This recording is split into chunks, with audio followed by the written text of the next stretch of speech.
The N word doesn't make you racist. Saying the N word doesn't make you racist. What makes you racist is treating somebody unequally, a race unequally. When you blame the Mexicans, you're racist. When you blame the black people, you're racist. When you blame the Indian people, you're racist. If you blame the Chinese people, you're racist. If you blame the white people, you're racist. See? But if you say a word like cracker to a white person,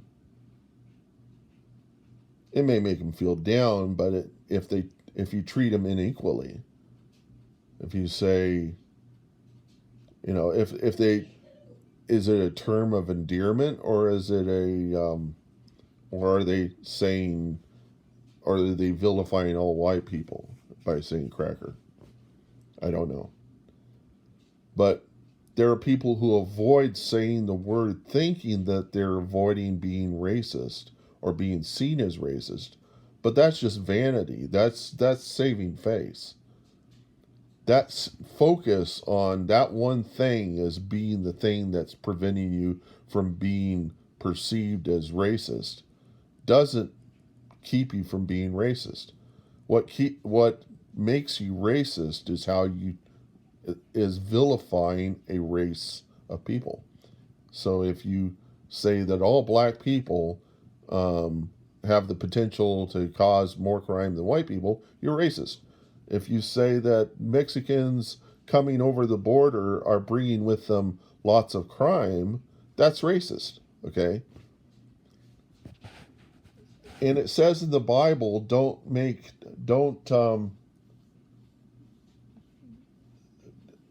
essentially don't make any false accusations. Don't bear false witness.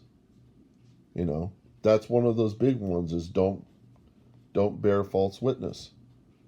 And so saying that this group of people causes a lot of crime and you're not looking at the statistics and they actually have pointed out that the difference in crime with Mexican people coming over the border and the stuff that already exists here is negligible. It's not even, it's like within the same percentage of crime that we already have. They might be bringing something over here, a little more aggression or something, but maybe it's because of the way we treat them.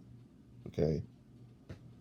And, but I would say that they're no different. I've been to Mexico and people there didn't treat me any differently than they treat me here. I went to Palomas, Mexico. I went with my girlfriend, and we went over there to an orphanage, and took care of the children while they were while the church was working on the AC unit on the top of the building. One thing that we noticed is there was no sewage system. They had an electrical system, and they had dump trucks, but they didn't have any sewage system, and or that we could tell. And they had, I'm sure they had like what is it, cesspool tanks or whatever, where the what do they call those things? Where you you you go to the bathroom, the crap goes out and it goes into the um, yeah, those tanks, the sewage tanks or whatever, where the crap goes, and then you put these bacteria into it. We have one here at our house. We have one. There's no sewage system. It goes into a cess tank or something, and we put bacteria into there, and it eats up all the crap, and it comes out as gas. Um, and then at some point, I guess you have to have them replaced because they fill up with junk, or they have residue in them that you just can't get rid of. But there were there were some houses we went to deliver food, and it just smelled awful there, you know. And it's because they have all these farm animals everywhere, and the farm animals crap everywhere, and they have all these stray dogs all over the place that were, and to them this is normal, you know. To us it was abnormal because we didn't have this kind of problem in America, you know. The standard of living is a bit higher, um, but it didn't make them any different than us. They still, and they were even happier actually. We found that they were much happier than we were, and that's the thing that kind of freaks you out, you know, whenever you go to a place like that, and you would expect that living in kind of poverty and all of that, that would make them upset, or you know, make them feel bad, but they're just as happy. The kids were just super happy, but the problem was that they, I think they were getting schooling. These kids were getting schooling, but normally they don't get any schooling. Some of them don't. And Palomas has been considered to be one of the worst towns in Mexico, because there's drug cartels, and but it's a small town. It's not a very big town. It's small enough you could walk from one end to the other. It's got to be no more than, can't be anywhere near as big as Manhattan. You know, it's a very small town, and it just takes an experience like that to make you realize that um, the way you see others as being, it may be more in your mind and not really what you think. And so, again, I'd stress that what makes you racist is vilifying a race, making a judgment on people based upon their race. And if you still hold that sort of thing, maybe you need to see that they're not. You just need to look at statistics. You need to look, you know. But the people who don't trust anything, the people that don't trust the news, it makes you feel like either they've been cheated in the past, or they're people who also cheat. In either case, you're going to feel vulnerable, and you're going to put up a thick skin because you're going to try to avoid having that happen to you. And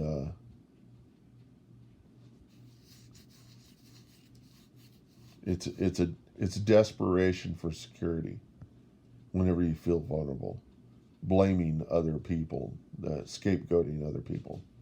The word scapegoat came from the Jewish, from Judaism. You took the life of a lamb. The blood was used as a covenant between you and God. That was after you let go of the scapegoat, which took all your sins away. And so they'd let a goat escape into the wild, and that's where your sins went, was with that scapegoat. That's where the word scapegoat came from. And when you scapegoat a race, you're racist. That doesn't mean you'll always be racist. It's just that that's an attribute of racism, is anytime you scapegoat a race. Anytime you refer to the Mexicans and say that they're all this way, unless you have proof from some statistics, um, it's probably the case that you're being racist. See, when somebody says Black Lives Matter and then they say all lives matter, they don't understand that there is systemic racism in our culture. That the policemen have been treating black people unequally. It's happened in the past. It still happens.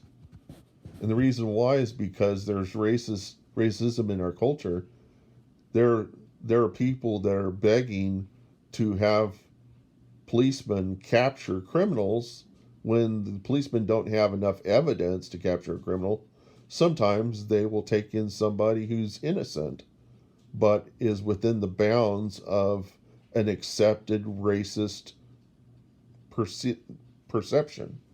And so, if you're in a part of the world like, say, South like Texas, and people tend to be tend to vilify black people there, the police department might have somebody in there that's a sociopath, a police officer that's a sociopath, because they do have police officers that are sociopaths and psychopaths. They are all throughout our world.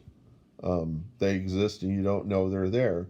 And they will go out and they will take down somebody who's black and someone who's innocent that just happens to be black, put them in jail, and say that that was the person that caused the problem. And then the people get off their back, and nobody's on their back for, they found the criminal. And I would say that that's probably how that happens, how it ends up being, how innocent people end up being put in jail, is whenever some cop has figured out some way to incriminate somebody um, unjustly, and they've done it um, using other people's perception of race, or using, you know, and if there tends to be, if you look in the jail system, there tends to be uh, a a bias, then there is systemic racism. If there's a racial bias, then there is systemic racism in our culture. Because otherwise, it would be mixed. It would be random. It would be random chance that there would be that kind of problem. It also could be the way that the racism could be in the way that we offer jobs. We'd offer jobs to white people over offering jobs to black people. If you leave a race of people in a depression, then they're going to end up in jail. They're going to end up in bad situations because we don't treat people equally. So then that would say that there's systemic racism in our culture. And there are people who don't even want to address that. And those are the people that are saying all lives matter. And the thing they don't understand is that's a wish, that's not a reality. There are some things we're never going to be able to fix in our world, and there are things that we can. Um, and the thing to do is just kind of realize what causes us to be apart. And something to understand is that even Jesus said that the Christians weren't going to be accepted because of their stance, that they have a need to see things differently. But somebody asked Jesus what's the most important commandment. One was love God with all our heart, mind, and soul, and all that. But part of that, what that means, is to understand God's an individual, and God has a certain perspective, and has certain needs, and has a definition of what is good. And if we live by that, then we're respecting God and we're loving God. Okay. Same for the number 2 on that list was to love others as you love yourselves. It was you love yourself, and that would be trying to understand others and then trying to be closer to them. But if they push back on you, then there's really no reason to to embrace them. But you, to an extent, you say, well, he pushes back on me, but I still love him. Okay, I would still respect him if he changed.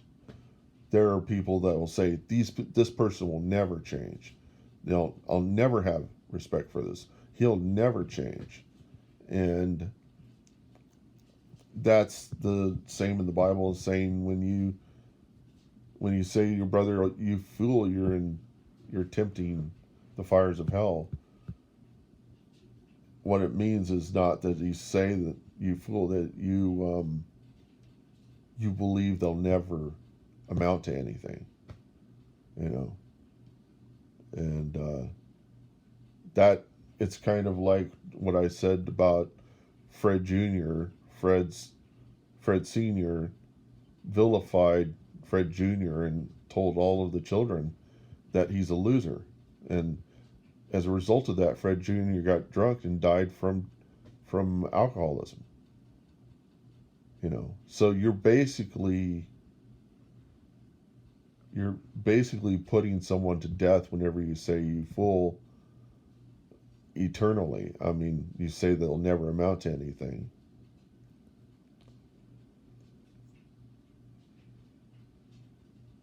And so, anyhow, I thought I would just share that with everybody. It's not the words that make you racist; it's how you treat people, and it's the expectations you have of people. The if you expect people of race are going to be a certain way, um, and you have friends that are of that race that aren't that way, then it's bigotry, isn't it? And but it's racism and bigotry. Maybe I don't understand bigotry, but